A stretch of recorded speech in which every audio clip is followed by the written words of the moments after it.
जम्मू कश्मीर में पिछले दिनों हुए एक के बाद एक 4 आतंकी हमलों के बाद केंद्र सरकार एक्शन मोड में आ गई है। पहले पीएम मोदी ने प्रदेश में सुरक्षा की स्थिति का जायजा लिया और अब गृह मंत्री अमित शाह ने भी जम्मू कश्मीर को लेकर हाई अलर्ट बैठक बुलाई है।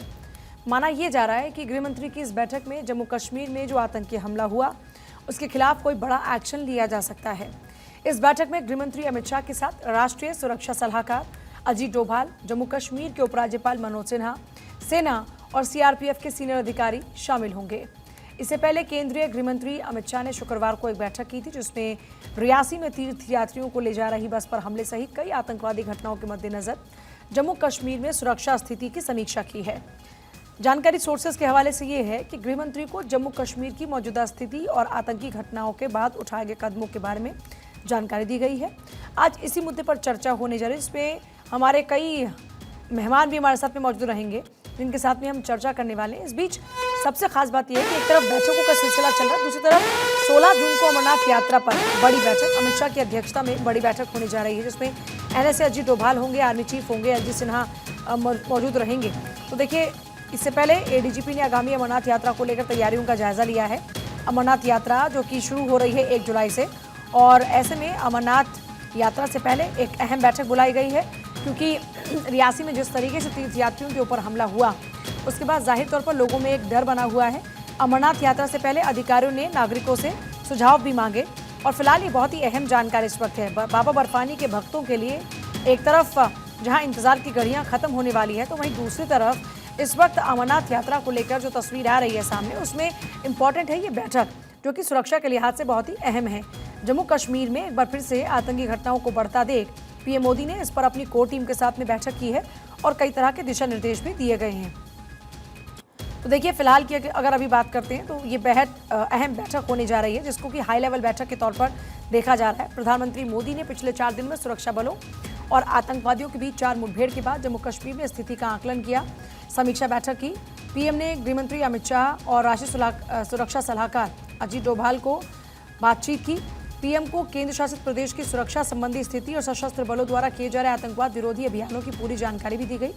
खबर यह है कि पीएम ने अधिकारियों से सशस्त्र बलों की आतंकवाद विरोधी क्षमताओं का पूरा उपयोग करने को भी कहा है। प्रधानमंत्री ने अमित शाह से सुरक्षा बलों की तैनाती और आतंकवाद विरोधी अभियानों पर चर्चा की।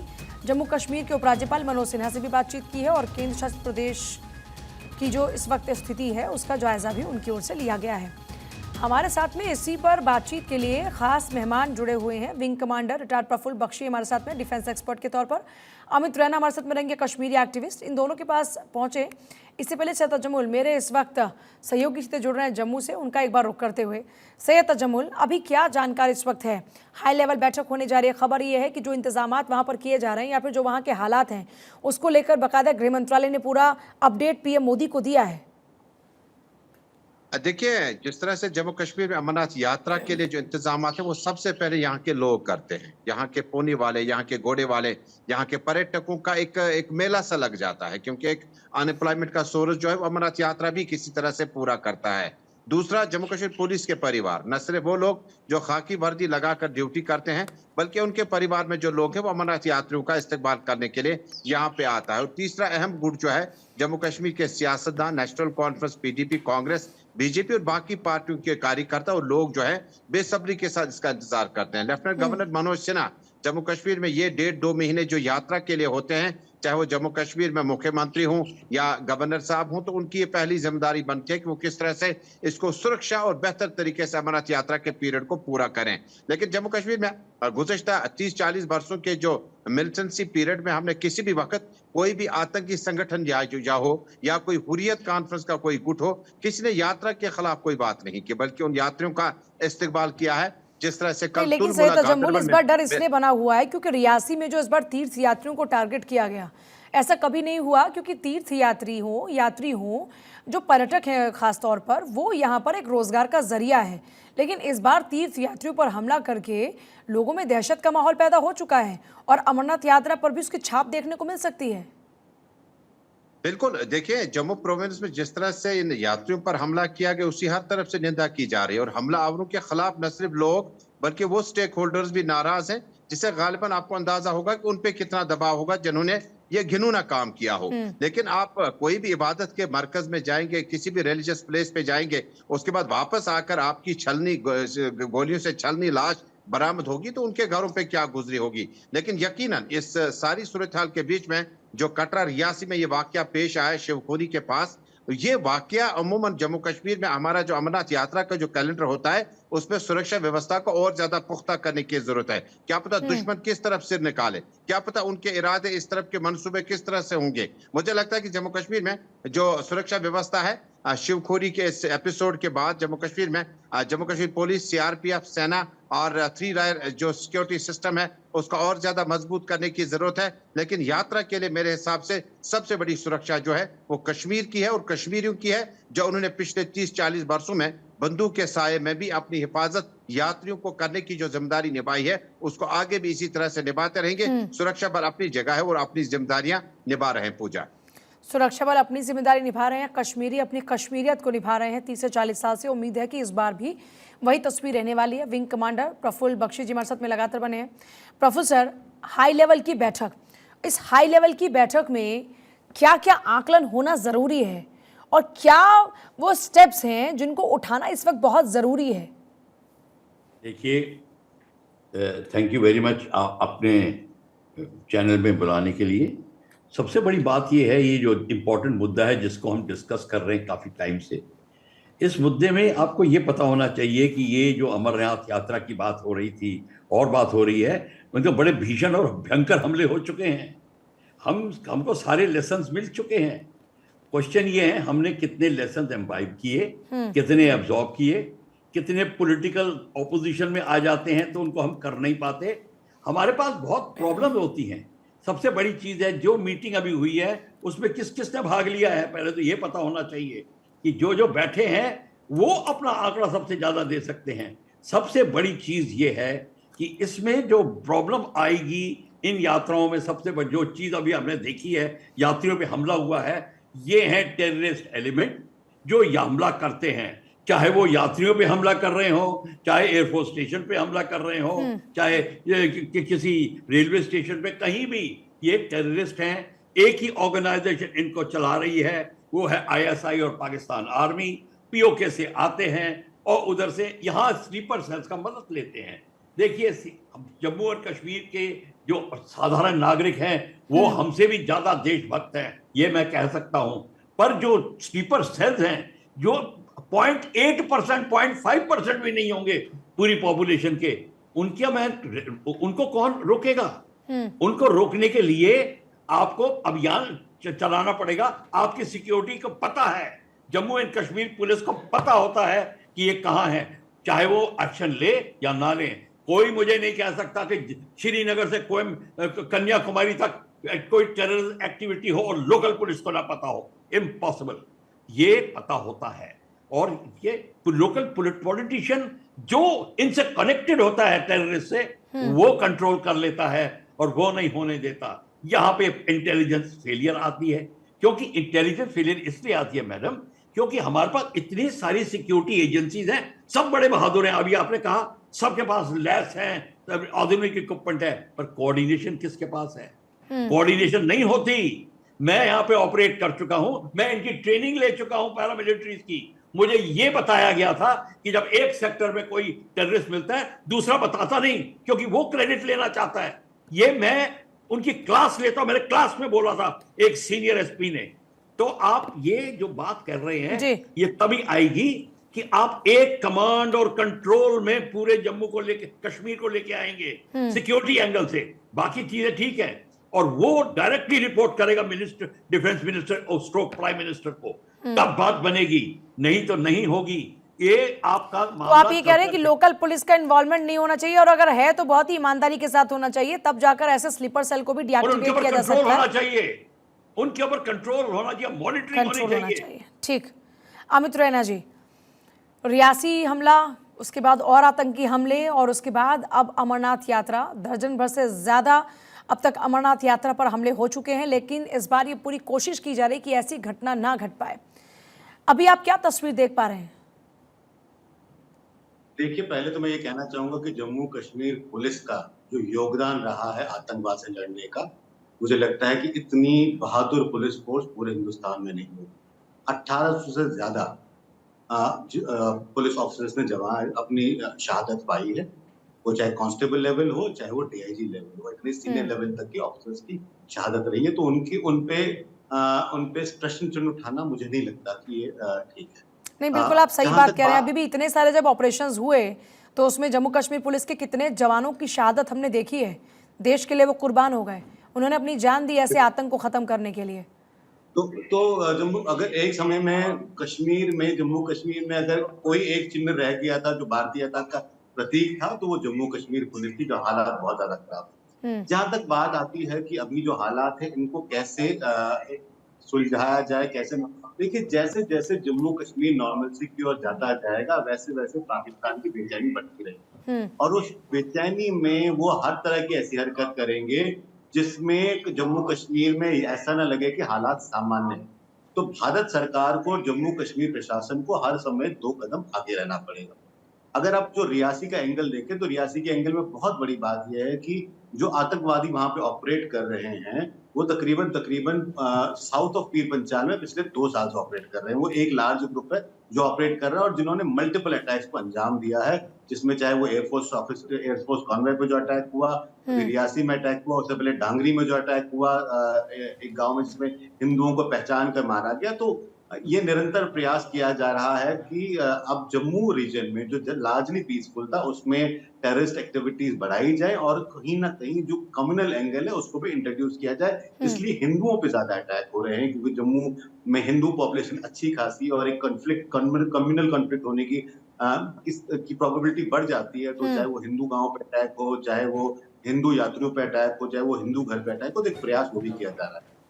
तो सरकार को बड़े प्रोएक्टिव कदम लेने पड़ेंगे। एक जो जी। प्रोएक्टिव कदम अभी सुनने में आया है वो ये है कि जैसे कश्मीर में जो फैमिलीज हैं जो सपोर्ट करती हैं आतंकवादियों को, उनसे उनके बेनिफिट छीन लिए जाएंगे, उनके पासपोर्ट, उनकी नौकरी, सब कुछ। वो एक्शन जम्मू में भी ले लेना चाहिए था, क्योंकि पिछले 2 साल से अगर ये ग्रुप ऑपरेट कर रहा है जम्मू रीजन में, तो इसकी बात बड़ी क्लियर है कि उनको लोकल सपोर्ट अवेलेबल है। अब जहां तक बात आती है कि और क्या करना चाहिए, देखिए जम्मू कश्मीर में एक यूनिफाइड कमांड है जो 1990 ऑनवर्ड्स बन चुका था आतंकवाद से लड़ने के लिए। और ये जैसे विंग कमांडर साहब प्रफुल्ल जी कह रहे थे कि कोऑर्डिनेशन की कमी, उस कोऑर्डिनेशन की कमी को दूर करने के लिए एक यूनिफाइड कमांड बनाया गया था, जो गवर्नर या चीफ मिनिस्टर के अंदर, जो भी उस समय कॉन्स्टिट्यूशनल हेड है, उसके अंदर रहता है। अभी भी यूनिफाइड कमांड है, बट अनफॉर्चुनेटली जम्मू कश्मीर में पिछले 3 साल से यूनिफाइड कमांड को कोऑर्डिनेट करने के लिए सरकार की ओर से एक सिक्योरिटी एडवाइजर रहता है, वो नहीं है। तो मुझे लगता है कि एक तो जो रिक्त स्थान है सिक्योरिटी के कंसर्न्स को लेकर, उन रिक्त स्थानों को इमीडिएटली आपको भरना पड़ेगा। यूनिफाइड कमांड का जो ओरिजिनल ऑब्जेक्टिव था, उस ओरिजिनल ऑब्जेक्टिव को वापस रिवाइव करना पड़ेगा, उसे एक सशक्त ये बनाना पड़ेगा ग्रुप, ताकि जो कोऑर्डिनेशन इश्यूज है वो एड्रेस हो सके, जो इंटेलिजेंस शेयरिंग के इश्यूज है वो एड्रेस हो सके। ठीक। तीसरा, अब हमें आइडेंटिफाई करना पड़ेगा जो लोकल सपोर्ट इन ग्रुप्स को मिल रहा है उसको कैसे रोका जाए। और आपने बहुत इंपॉर्टेंट क्योंकि पहलू का जिक्र किया है, लोकल सपोर्ट से तजम्मुल, पिछली बार के कई जो मामले सामने आए उसमें लोकल सपोर्ट की बात सामने आई थी। इस बार इस लोकल सपोर्ट के नेक्सस को तोड़ने के लिए अभी तक क्या इंतजाम किए गए हैं? क्योंकि हम देख रहे हैं कि फोर्सेस एक्शन में हैं, आतंकियों को ढेर किया जा रहा है, लेकिन इस लोकल सपोर्ट पर अब तक क्या एक्शन लिया गया?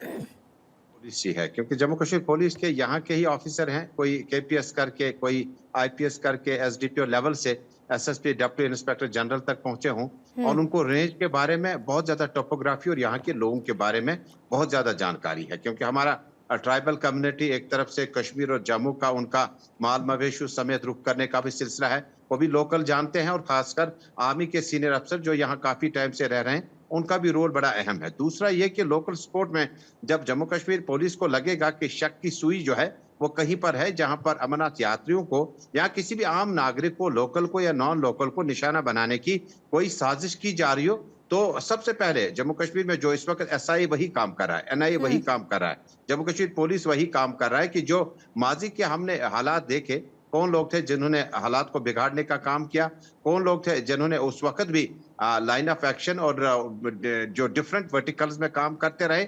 मुझे लगता है कि जो ग्रास रूट लेवल पर, न सिर्फ लोकल लेवल पर बल्कि अगर खुदा ना खास्ता इस तरह की आतंकी वारदातें देने के फराक में कुछ लोग बैठे हों, तो फूड ट्रांसपोर्ट शेल्टर तो लोकल ही उन्हें फराम करेंगे। लिहाजा गालिबन एक सबसे बड़ी उम्मीद ये है कि जम्मू कश्मीर में जो लोग जिस तरह से कश्मीर और कश्मीरियत के साथ यात्रा और यात्रियों के साथ जुड़े रहे हैं, देश और देशवासियों के साथ जुड़े हुए हैं, मुझे लगता है कि लोकल पे ट्रस्ट डेफिसिट जो है उसको खत्म करना होगा, ट्रस्ट को बहाल करना होगा, इस क्रेडिबिलिटी को मेंटेन करना होगा, उनको कॉन्फिडेंस में लेना होगा। और सबसे बड़ी बात पूजा, जब आप जम्मू कश्मीर सरकार की बात करते हैं, रिटायर्ड पुलिस ऑफिसरों की, आर्मी ऑफिसरों की बात करें, उन्हें सिंपोजियम, सेमिनार और मुख्तलिफ कॉन्क्लेव्स करने होंगे जिनमें डिफेंस जर्नलिज्म, जिसमें डिफेंस किस तरह से लोग जो है अपने मुल्क का मुख्तलिफ तरीकों से दिफा कर सकते हैं, हॉस्पिटल और हॉस्पिटलिटी के बारे में जानकारी देनी होगी। एक जागरूकता करने की बहुत ज्यादा जरूरत है, मुझे लगता है, जो स्कूल, कॉलेज, यूनिवर्सिटी और लोकल लेवल पर इंट्रोड्यूस करने की जरूरत है, ताकि जम्मू कश्मीर का जो लोकल नागरिक है, जिसपे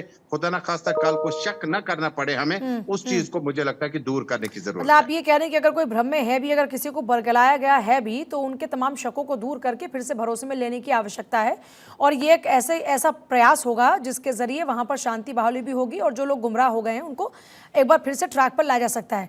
लेकिन प्रोफेसर बख्शी साहब ये कह रहे थे, प्रफुल्ल बख्शी साहब ये कह रहे थे कि कोऑर्डिनेशन का यहाँ पर बहुत प्रॉब्लम रहता है। उस कोऑर्डिनेशन को क्या वहाँ की जो लोकल बॉडीज़ हैं वो समझ रही हैं? क्या ये बात सरकार तक पहुँची है? इसको लेकर भी कोई जानकारी है क्या आपके पास? मेरे से पूछ रहे हैं? नहीं, से तजम्मुल से मेरा ये सवाल है। जी पूजा, जिस वक्त आप कोऑर्डिनेशन की बात करते हैं तो सबसे बड़ा कोऑर्डिनेशन हमारा जो पैरामिलिट्री का है वो लोकल पुलिस के साथ है, आर्मी का जो है वो हमारे पुलिस के साथ, जो बहुत बेहतर चल रहा है।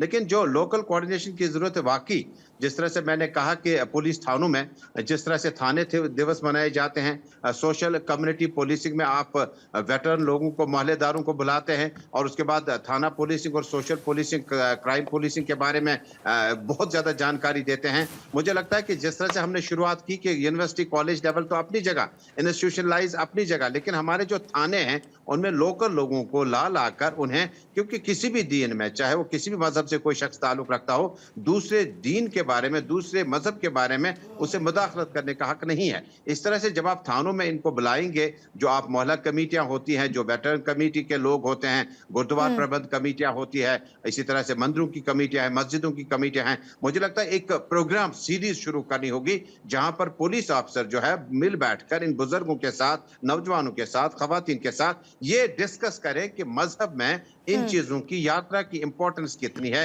इससे हमारे रिसोर्सेज कितने बढ़ जाते हैं, इससे कितने घराने हम चलाने में कामयाब हो जाते हैं। और जो गंगा जमनी तहजीब आप ये कह रहे हैं कि लोगों को भी भरोसे में लेना बड़ा इंपॉर्टेंट है, और जो खामखा कई दफा लोग परेशान होते हैं, वो उनकी जो परेशानी है उसको खत्म किया जाए तो इकबाल बुलंद होगा कानून का भी, और लोगों में भरोसा बढ़ेगा, तो कोऑर्डिनेशन और बेहतर होगा। प्रफुल्ल बख्शी सर, आप कुछ कहना चाह रहे हैं? जी, मैं बात करना चाहता था, अगर अब समय है तो, कि सबसे बड़ी बात यह है, मैं ये बोल रहा था कि ओनली 0.8% लोग जो हैं वो ऐसे इन्वॉल्व हैं इंफॉर्मेशन में, वो हर जगह हैं। और ये मैं आपको दावे के साथ कहता हूं कि कभी हो नहीं सकता कि किसी भी पुलिस फोर्स को पता ना हो। पर क्या होता है, आप चुप रहें, वो भी एक किस्म से इन्वॉल्वमेंट की बात होती है। कश्मीरी पंडितों का जब केस हो रहा था, जम्मू कश्मीर को पता था पुलिस को कि क्या क्या हो रहा है, वो क्यों नहीं रोका गया? वहां फौज भी थी, सब कुछ था, कोऑर्डिनेशन नहीं थी। ये मैं आपको बताने की कोशिश कर रहा हूं। सब अपनी जगह अच्छे हैं, पर जब कोऑर्डिनेटिंग नहीं आप करेंगे, अब क्यों नहीं होता कोऑर्डिनेशन, ये भी सुन लीजिए। मैं झूठ नहीं ना बोलूंगा ना सुनूंगा। कोऑर्डिनेशन इसलिए नहीं होता, कोई नहीं चाहता कि मैं किसी के अंडर काम करूं। प्रॉब्लम ये आती है, हम कह दिया कि ज्वाइंट ऑपरेशन होगा, पर जब ऑर्डर आता है कि अपनी बटालियन को आप वहां करिए, तो वो बंदा कहेगा ओवर माय डेड बॉडी, ये बोलते हैं। तभी फौजी कमांडर को ये प्रॉब्लम आती है कि जब वो कहने की कोशिश करते हैं, ये बात बताई नहीं जाती, ये इवन प्रेस में नहीं आती। ये एक बात सारी ये है, मैं अंदर की बात आपको बता रहा हूं। जो अभी लास्ट पॉइंट जो हमारे प्रोफेसर साहब पुलिस के कह रहे थे, वो बहुत अच्छा पॉइंट है कि आपको लोकल पुलिसिंग में लोकल लोगों को लगाना पड़ेगा, तब आपको स्लीपर सेल्स का पता चलना शुरू होगा। और वो पता चलेगा क्योंकि ऑनेस्ट आदमी चुप हो जाता है खौफ में। टेररिस्ट का खौफ इतना होता है कि वो मुंह नहीं खोलना चाहता, वो भाग नहीं लेगा पर मुंह नहीं खोलेगा। ये सारी की सारी प्रॉब्लम है। और इम्पोर्टेंट जल्दी सबसे से बड़ी सर। बात ये है कि पुलिस को जब पता होता है कि अभी खुद ही हमारे प्रवक्ता कह रहे थे कि उनको पता होता है कि लोकल कहाँ पे है, किसके पास वेपन है, वेपन ले रख लेते ठीक हैं। है सर, ये वक्त सारा नहीं है का और। सारा काम अमित एक रैना जी, कमांड एंड कंट्रोल में होना चाहिए। प्रवक्ता अभी यहाँ पर कोई भी नहीं है, कश्मीरी एक्टिविस्ट हैं अमित रैना और श्वेता जमुल मेरे सहयोगी इस वक्त हैं। अमित रैना जी, सॉरी, मेरा फाइनल गलत कमेंट। कोई वर्ड बात यूज नहीं कर सर, दिया। जो हमारे स्पीकर थे, जो वो अमित बोल रैना रहे जी, थे, फाइनल बिल्कुल कमेंट ठीक, सर। बिल्कुल ठीक है। मैं उनकी देखिए बात से सहमत हूं। मैं उनकी देखिए बात से इट इस हैपेंस समय सर, कोई बात हमको नहीं। जो इस पूरी समस्या का जो फाउंटेन हेड है पाकिस्तान, उसको कैसे टैकल किया जाए, मुझे लगता है उसमें भी बड़ी कंप्रिहेंसिव स्ट्रेटजी की जरूरत है। क्योंकि जब तक पाकिस्तान और पाकिस्तान का डीप स्टेट यानी पाकिस्तान आर्मी है, तब तक जम्मू कश्मीर में समस्या किसी न किसी रूप में रहेगी, नॉर्मलसी नहीं आ सकती है। तो कहीं ना कहीं वो जो सांप का फन है, उसे कैसे कुचलना है, इसमें भी स्ट्रेटजी बनानी ठीक, पड़ेगी। आप कितना भी प्रयास कर लें, पाकिस्तान निरंतर जम्मू कश्मीर में समस्याएं पैदा करता रहेगा। बहुत शुक्रिया आप सभी का इस पूरी चर्चा में शामिल होने के लिए। श्वेता जमुल, आपका शुक्रिया पूरी जानकारी देने के लिए। सर अब वक्त नहीं, माफी चाहूंगी। कुल मिलाकर बात ये आती है निकलकर कि पाकिस्तान का इन्वॉल्वमेंट अगर जम्मू कश्मीर की फिजाओं में जहर घोलने का है, तो ऐसे में उस सांप के फन को कुचलने की जरूरत है और इस लिहाज से किसी बड़ी कार्रवाई की आवश्यकता है। जब तक एक बार फिर से पाकिस्तान को सबक नहीं सिखाया जाएगा, तब तक कि पाकिस्तान बाज नहीं आने वाला है।